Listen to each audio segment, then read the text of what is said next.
Welcome back to Mending Eden, y'all. We're so happy to have you here. In addition to your normal host, today. Yes, Yeah. myself, Amy Hall, with my wonderful husband Apollos. We have my cousin Jasmine and her cousin. Her handsome Wait, handsome husband. hold on, time out. Cousin Did you say my cousin Jasmine and her cousin? That is her husband. I surely did. This is My not West cousin Virginia. Jasmine and her husband Yep. Kenneth. This is not Kentucky. How y'all doing out there? I'm sorry, Mending Eden viewers from Kentucky. Anyway, so we got some in Kentucky. so let's Okay. start off in prayer. Go ahead, Paulos. Yeah. All right, dear Heavenly Father, thank you so much for your goodness and mercy.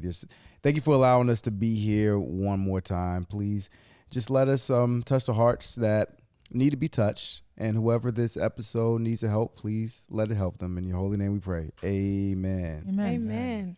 Amen. Yes. So let's talk to Kenneth and Jazmine. And honestly, we don't have any questions. It's just we want to know y'all's story. It's a fun story. I know. I'm excited. Yes. Start us off, baby. Tell them how you was after me. Oh, it was a chase. Well, it all We love a started- chase. I've known you since middle school. Yeah. So we've known each other since middle school, and I think she got transferred to my high school. Mm-hmm. So I was talking to a very close friend of mine, and I said, "Yo, who is that? I got to have her." And Tell them what you really said, baby. I'm gonna marry her. That's what I said. First time And you then saw me. the crazy thing is she's actually sisters with his wife. Mm. So it was already pretty close. I just had to work a little hard to get there. Mm-hmm. But how about you, Turn? We'll It go was back and forth. destined. The Lord was all in the mix of that, I would say. So we went to ring dance together, which is junior prom. Mm-hmm. You asked me, baby, or I asked you? Your friend asked me. Oh, I was a smooth girl. I couldn't, didn't let them know I was, I had a sense of it. You know how you gotta be real smooth with it. Can't look desperate, you know. Yeah, I mean, you can't go out like that. Sending a matchmaker. Yes, and he was actually very consistent with that friend. I believe you had a class with her, Mm-hmm. and he was like, "I really want your friend." And they're like, "I don't think you want. She's a little crazy, And he's like, "No, I really want her." And so she kind of made it so I knew that, and so I was like, "Well, my ring dance was coming. I didn't know who I was going with, and so I was like, I'll just go with him." And we went to ring dance. He didn't even get a kiss at the end of the night. No, I went on home. Man. He went home. Yes. And I always knew that Kenneth really was into me, but at that time, I was a different kind of woman. I was very street. You can get it out. Yeah, I was in the streets. I was very aggressive, and I didn't think that he could handle all that came with me. He was just a gentleman from the very beginning, and I needed a thug.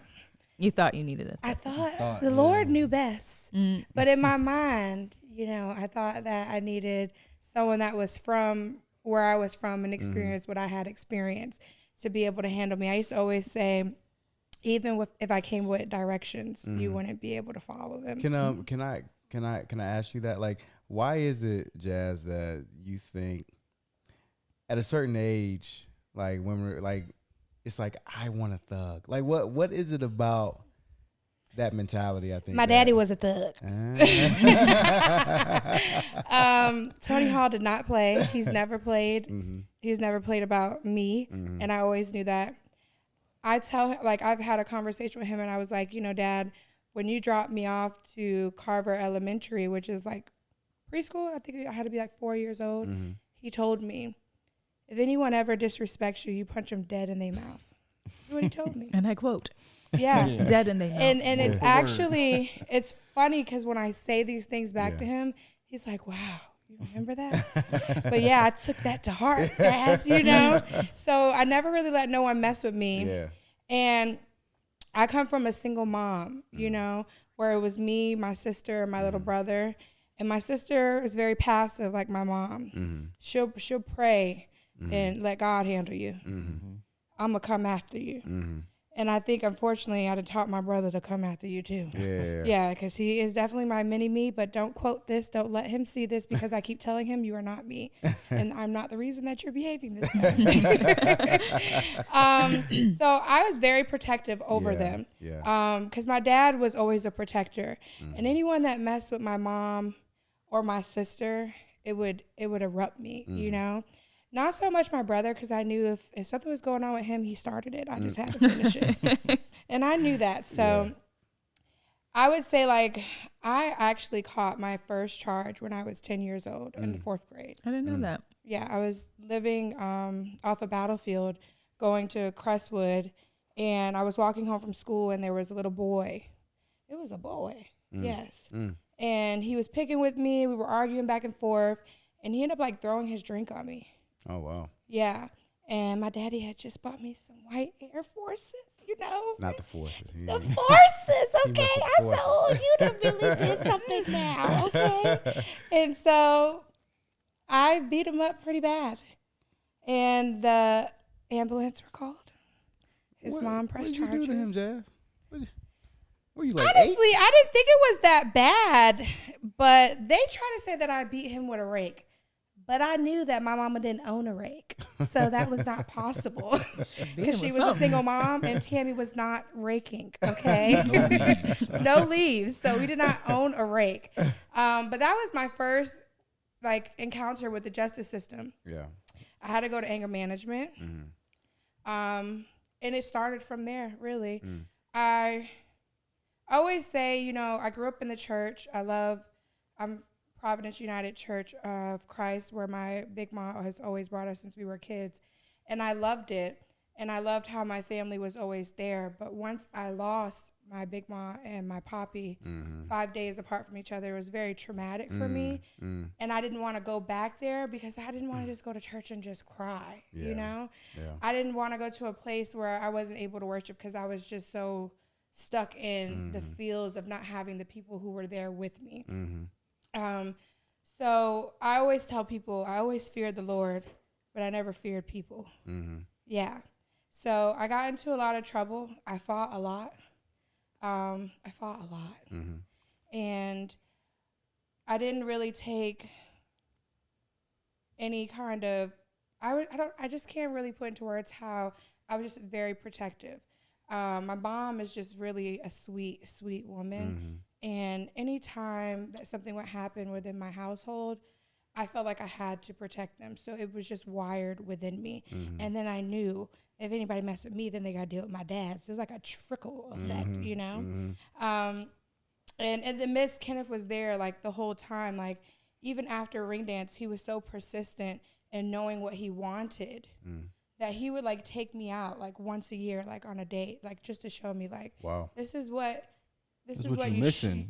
That's what you're missing, baby. Yeah. That's what you Messing need. with them thugs. No, honestly, yeah. What you need, I like that. Yeah. Is what you need. Go ahead. And for some reason, through all of the chaos around me and the way that I was living, he saw his wife. He said, oh, I like that. Yeah, and so he was very persistent, and I would say he went a lot through my sister. She had a big hand in us being together, but she's also my praying sister. She always prayed for me, even in those middle of the night phone calls, me leaving the club because I done flipped out or got kicked out. You know, I would call her 2 something in the morning. She would always answer, and she always prayed for me, and she always knew what was best for me, which was Kenneth. You know, Yeah, blessing. I was in the clubs a lot, and it took an incident to happen for me to get out of the clubs. But I feel like I had my share of clubbing because my sister was a little bit older than me, so I used to use her ID. She wasn't in there with me, but I was in there. She was at home praying.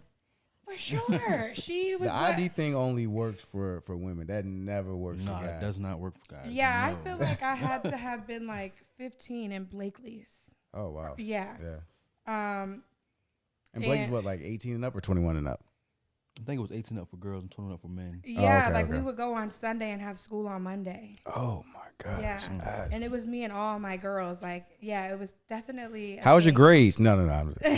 The crazy thing is, I always played sports, Oh, so wow, my yeah. grades always had to be good. But I was a smoker, Mm. so I smoked weed and I played my sports. But it was the balance. I had to keep the weed to keep me sane. Oh. Yeah, but I was still like a great athlete. Yeah. And when I would get into stuff, for some reason, they just wouldn't believe that I did it. But half the time I did. Until the girls try to come fight me at the softball field one time. And my coach was like, what is going on? Like, hold on. Hand me that bat, coach. Yes. And so we would go to the clubs. And then when we leave the club at 2 a.m., we would go to the selling parties. What? Talk to It's me a about selling that. 'Cause party. Until They you won't have sell it. never Like heard Mary about- Kay? No, they won't. Tupperware? No, they won't sell it. No Tupperware. They had everything that you needed, though. Okay. They had the liquor after the club because the liquor store was closed. I mean, you get your weed, you get your Molly if you wanted some Molly and you wanted to Lord, go to Molly. Pluto for the rest of the night. Molly. Yeah. Have you ever taken Molly? Oh yeah, I took Molly. So what's that experience like? And the only reason why I'm asking that is because I would see it on like TV, and I would see somebody take something, and then it's like, but it's like a new drug. So, but I don't even hear about that anymore. No, it was like I would say around like 2012, like when Future like was popular and came out, and he had those double cups and Molly, those songs like that. And I hung out with like all of the same people that I grew up with. Like all of my friends are from Crestwood, and it's like we all did it together, you know. So we would like roll together, and it was kind of. So Molly, this is gonna make me sound like old, but so Molly is.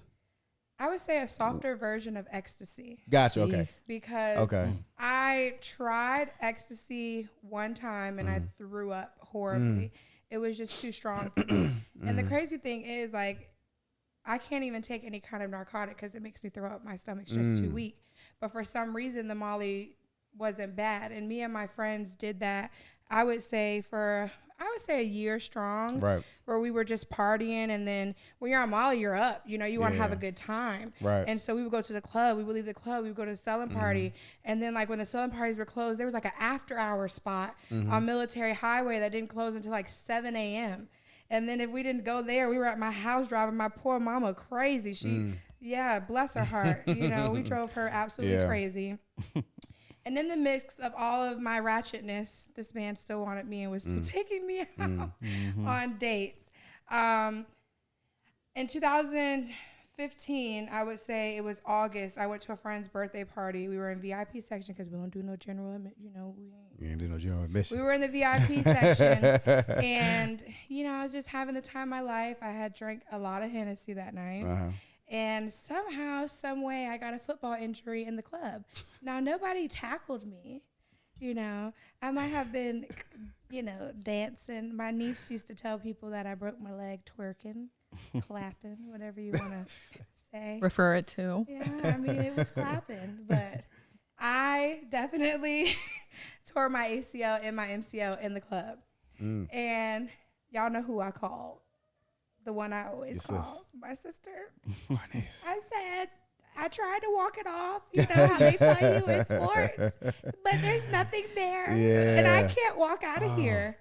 And she called her husband to come get me. That really is a sports injury. Oh, tell me about it. That's really a sports injury. Yes. And so he came and he got me at 2-something in the morning in Virginia Beach at a club. I had my homeboys who were in the section with me. They literally carried me out of the club and put me in his car. Wow. And I went to the hospital and I was so drunk. I'm like, doctor, there's nothing wrong. I'm telling you, let me out of here. Yeah. It was something terribly wrong. Yeah. I had to have surgery. I absolutely shredded my MCL. They had to take my hamstring to replace it.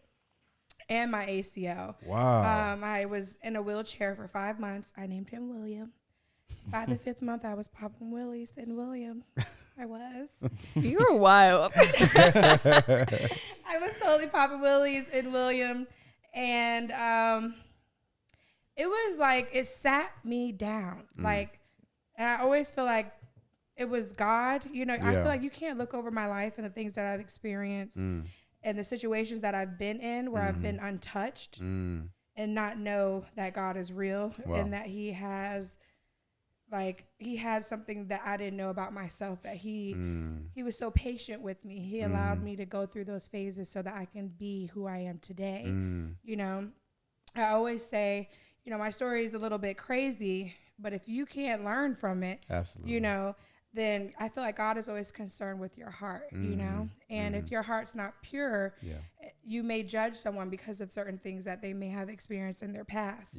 But during that time, that was August where I tore my ACL and my MCL. I had surgery in September because it was the end of August. My grandmother, my big mom, my great-grandmother, she was my favorite person, basically, ever. And my Nana, too. I love my Nana. But she passed away, I would say like 2 days after, 2 or 3 days after Thanksgiving. And that was very tough for us. And then my poppy passed away 5 days later, which was unexpected. With my big mom, she was older. We kind of knew what was going on. She was sick. She had cancer. With my poppy, it was unexpected. Me and my friends used to go to his barber shop on Indian River Road and be like, Poppy, can we get $5? It was for a nick bag of weed. And we would go. Lord. You know, you bringing Poppy's money into this. Hard working. Sorry, Poppy. Yeah, you know, he was a one-legged barber, too. Let me put that out there. My Poppy shot his leg off when he was 18 years old. You said shot his way home. It was an accident. It was a hunting accident. He was from North Carolina. Okay. And he shot his leg off on accident when he was 15 years old. And he's been a barber ever since, standing on his one leg. How was his edge-up skills over there? I mean, it was good. Impeccable. Okay, He was great. I mean, you would have loved my Poppy. Okay. I'm just checking. I loved him. But that... He edged you up? Oh, no. No, What he would do is my eyebrows, but he would never actually cut the hair off of them. He just put water on them and comb them because he said I was perfect. Poppy. And he'd go out there, give me some sugar, and I used to have to kiss him. Yeah. So that's interesting. So would you say Kenneth kind of reminds you of your Poppy? He is my Poppy reincarnated, is what I say. Wow. And I don't find it ironic that they have the same name. No Kent. way. Yeah, my Poppy's nickname was Kent. His name was Lowell Kenneth Hall.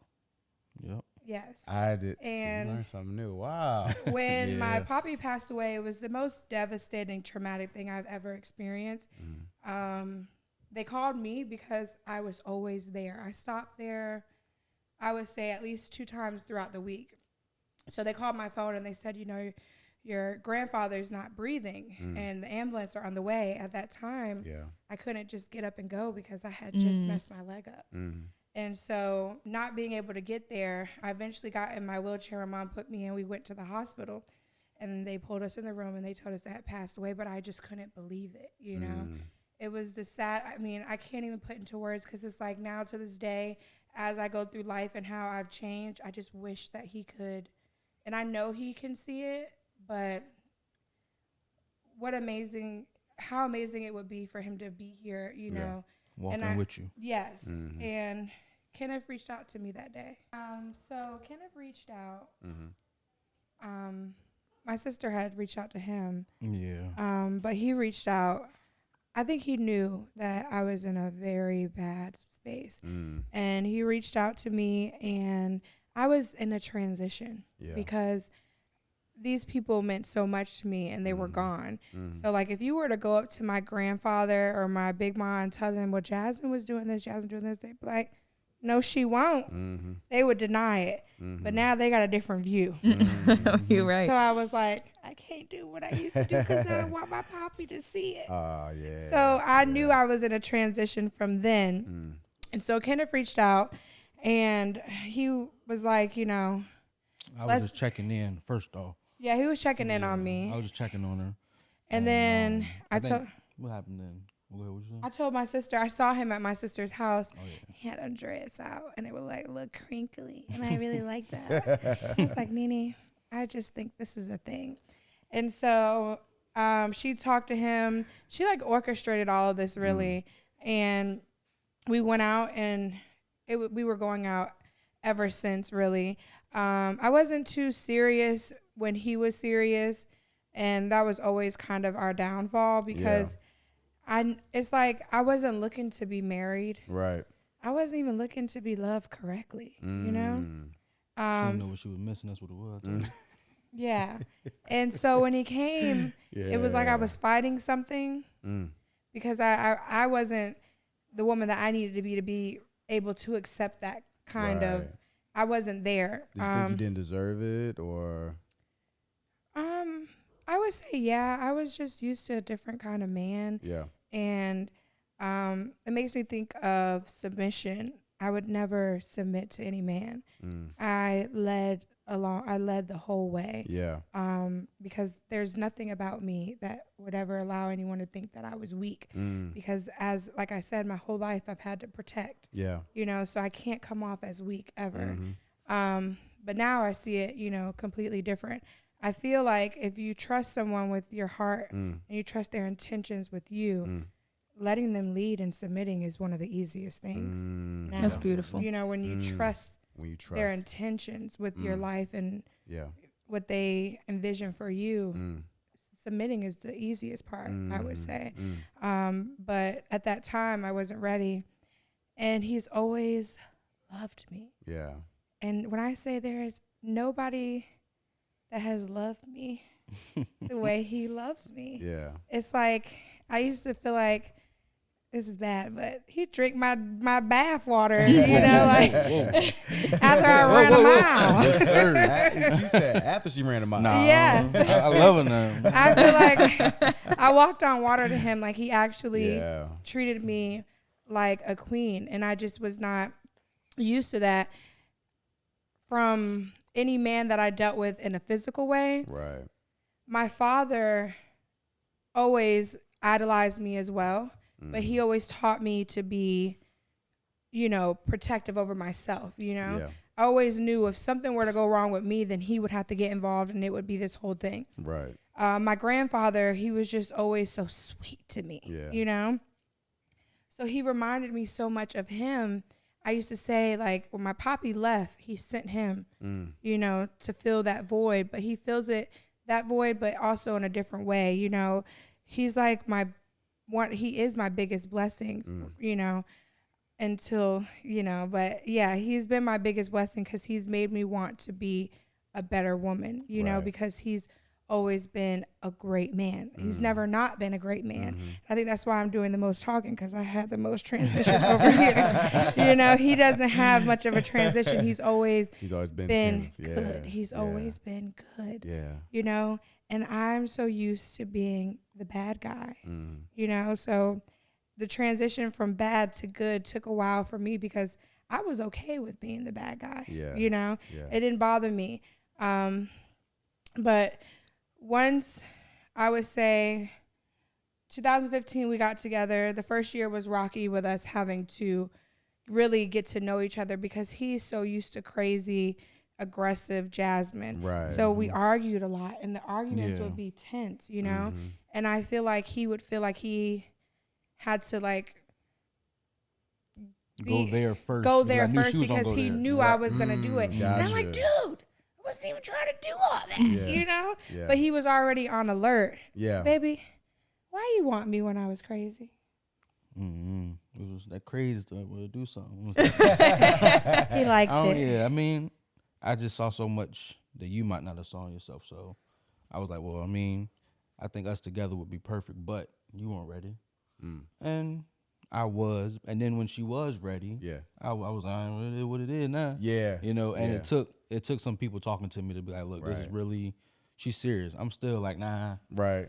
I don't believe it. Took and her then to saw what happened before. Yeah, and it's multiple times. So I was like, all right, well, I'm good on it. We can be friends. We can talk. I was checking in, but I never thought we would have got to this point because I was so just, I'm good. Yeah. I had been trying for so long. I was like, nah.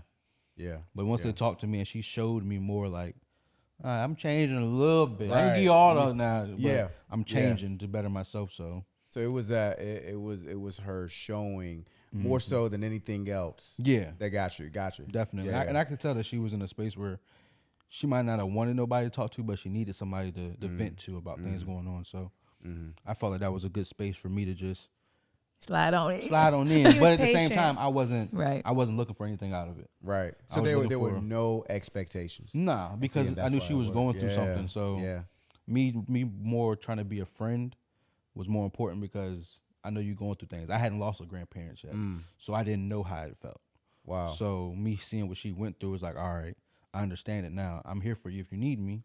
And it just went from there. And see, can I just say something real quick? And see, that's when I talk about closing the gap and like that divide between man and woman, like that's what I'm talking about. You know, is we hear so much about there's no good men out here. There's no good men left. Because what you just said was there was no strategy involved with you getting with her. There was nothing strategic within your mind as far as what you wanted from her. You just wanted to be there. Like I just think so many men can learn from that, but also women too. Just knowing that there are men out there. Yeah, they don't want anything. They don't want anything. They just want what's best for you. I mean, I know one of a kind. You are, baby. You are. It might be a couple. Yeah, it's a couple of. It might be couple stragglers out there left. A couple. You gotta find them though. Yeah, you gotta find them. You gotta be willing to look for them. So. Yeah, there you go. You gotta be to look for them. Yeah, you gotta be in a position to, as a woman, to be able to accept that as well. You know, like if you're scorned and you're wearing your hurt on you like the newest outfit, right? It's like when they do come, it's like you're not even equipped. You won't even see them to be like what God is putting in front of you. You know, he was so patient with me, like you know how God is patient with us and. All of the crazy things that I used to do, he was just so patient with me because he knew I was going to be one of his best. You know, God knew, and he was just so patient, loving, gentle, kind, and I know that's why we're still here today. And we the friendship grew so much that we fell in love on like a whole different kind of love level. You know. Like, can't live without this person, my peace, you know? Like, my peace. I need him. You know, he needs me. Like, we are one, you know? We operate as one.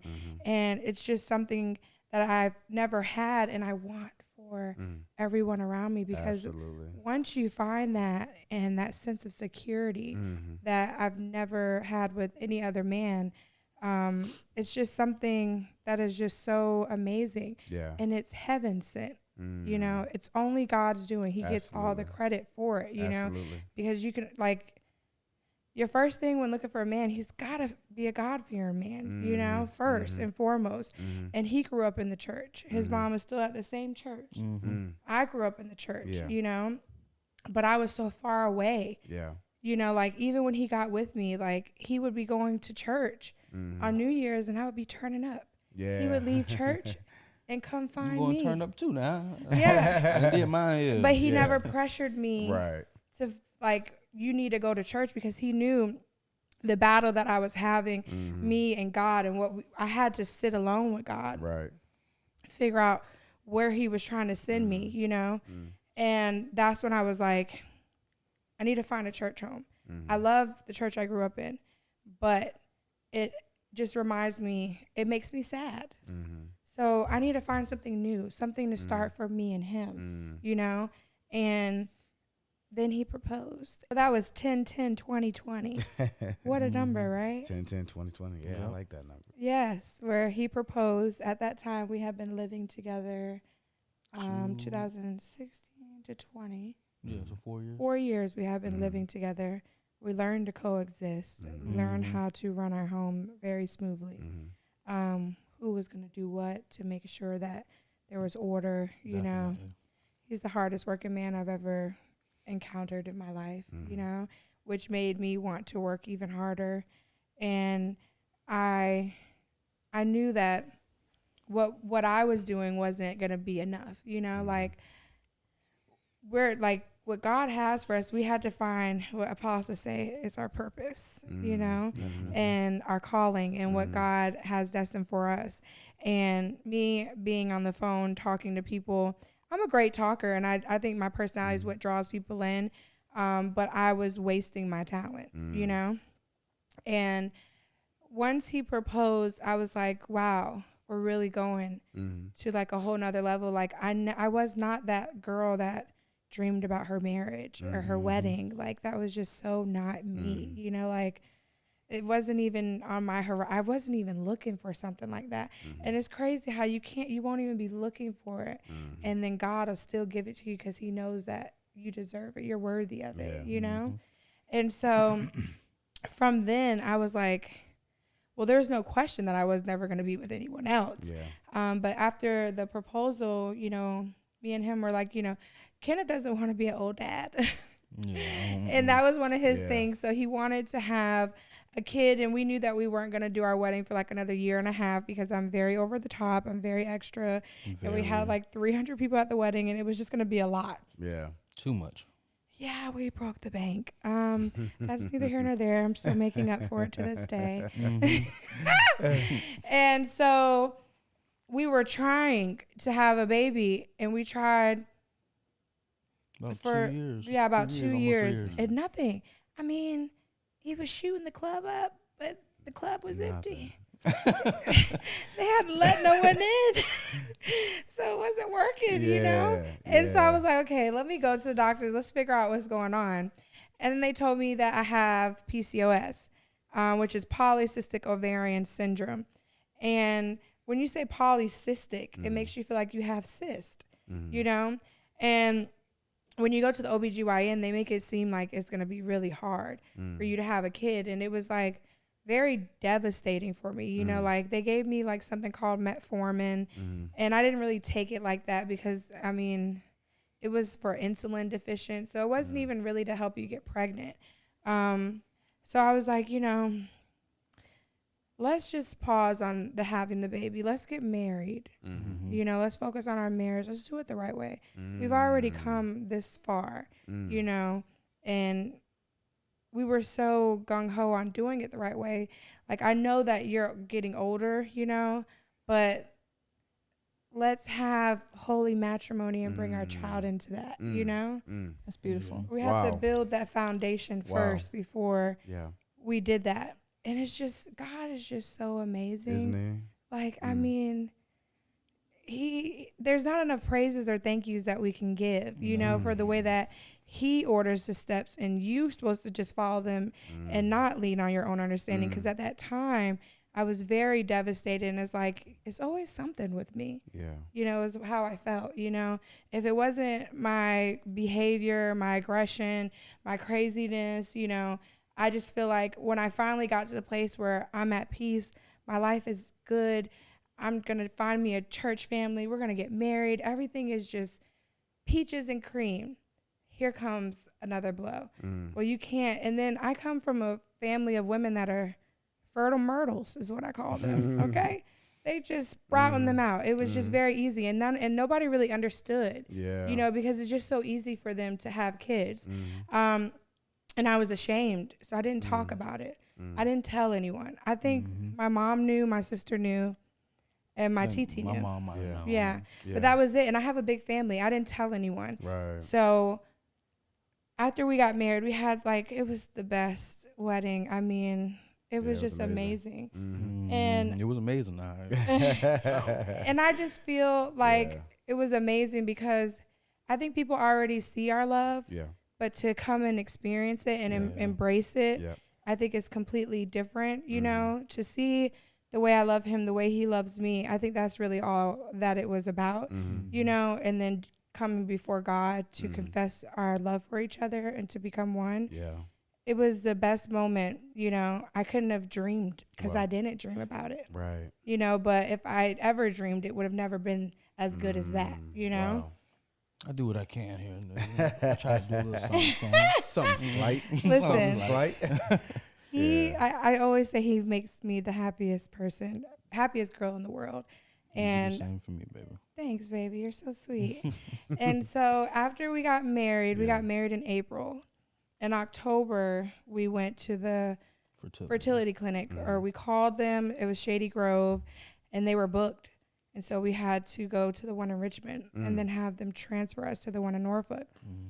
And we went there, and they just told us, like, so much, like, Kenneth had to go in a cup. I had to go have my fun for the day. That's what happened? Yes, Okay. and I had to get like a whole ultrasound, like in and out. And they told me that I shed my uterine wall when I menstruate, but I don't pass an egg. So I was like an egg hoarder, you know?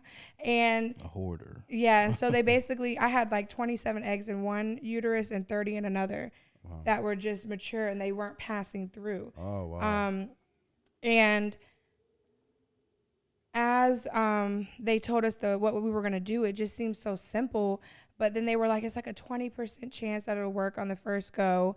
Then they told me, you know, it's called polycystic ovarian syndrome, but they're not cysts, they're follicles. And those follicles turn into eggs. Wow. Yeah. I didn't know And that. so I was like, wow.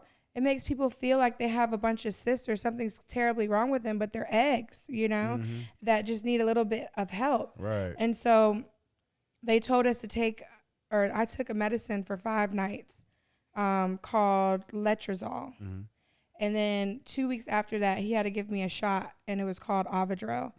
And 2 weeks later, I was pregnant. Wow. Yeah. Just like that. That's our biggest blessing. Amen. Wow. That's our Wow. newest biggest Yeah, blessing. definitely. But you know, isn't it wonderful that, see, first y'all made a decision. Y'all like, you know what?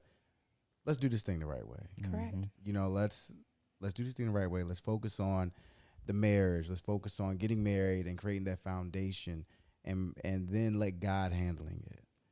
And it's interesting that right after y'all got married, It worked out. it worked. Just like that. Wow. You gotta let go and let God. Because you listened. It's just about obedience. Like, y'all were just obedient. Yes. And God's like, okay, now I can do this because you're obedient. Yep. Yeah. Wow. I mean, to me, just, and you know, we've known y'all for forever, but just sitting here and listening to it is still. Y'all took me on a roller coaster of emotions. Yeah, I'm just picturing everything. But I just want to say, before we close, just how thankful I am for both of y'all. You know, me and Kenneth have gotten close over the years, and Jazz, you know, I look at you like a little sis, you know, and just seeing your transformation. You know, has been amazing, because I remember God just told me to reach out to you one day. I don't even know if you remember it. And God was like, reach out to Jazz. I was like, for what? He was like, I need you to reach out to Jazz. And I did. And it was like, because God just put it on me just to let you know that, like, he sees you. Yeah. And the purpose that y'all have, you know, y'all have a purpose together. And I think that's important in marriage, is that, you know, it's no longer two purposes. It's really just one. Because then y'all both become connected. And then once that happens, it's just a trickle effect with everything else, as long as we are obedient. So I just want to say I love y'all. Thank y'all for coming on and blessing us with this. This has been a blessing. This has been amazing. Anything you wanna add in, babe? No, we love you guys, and we love you too. We love y'all. I'm Apollos. Yes. This is Amy, Jazz, And her cousin Kenneth. We're Mending Eden, y'all. We love you. Eden. Be obedient to God. Obedience better than sacrifice. We Yes. love y'all.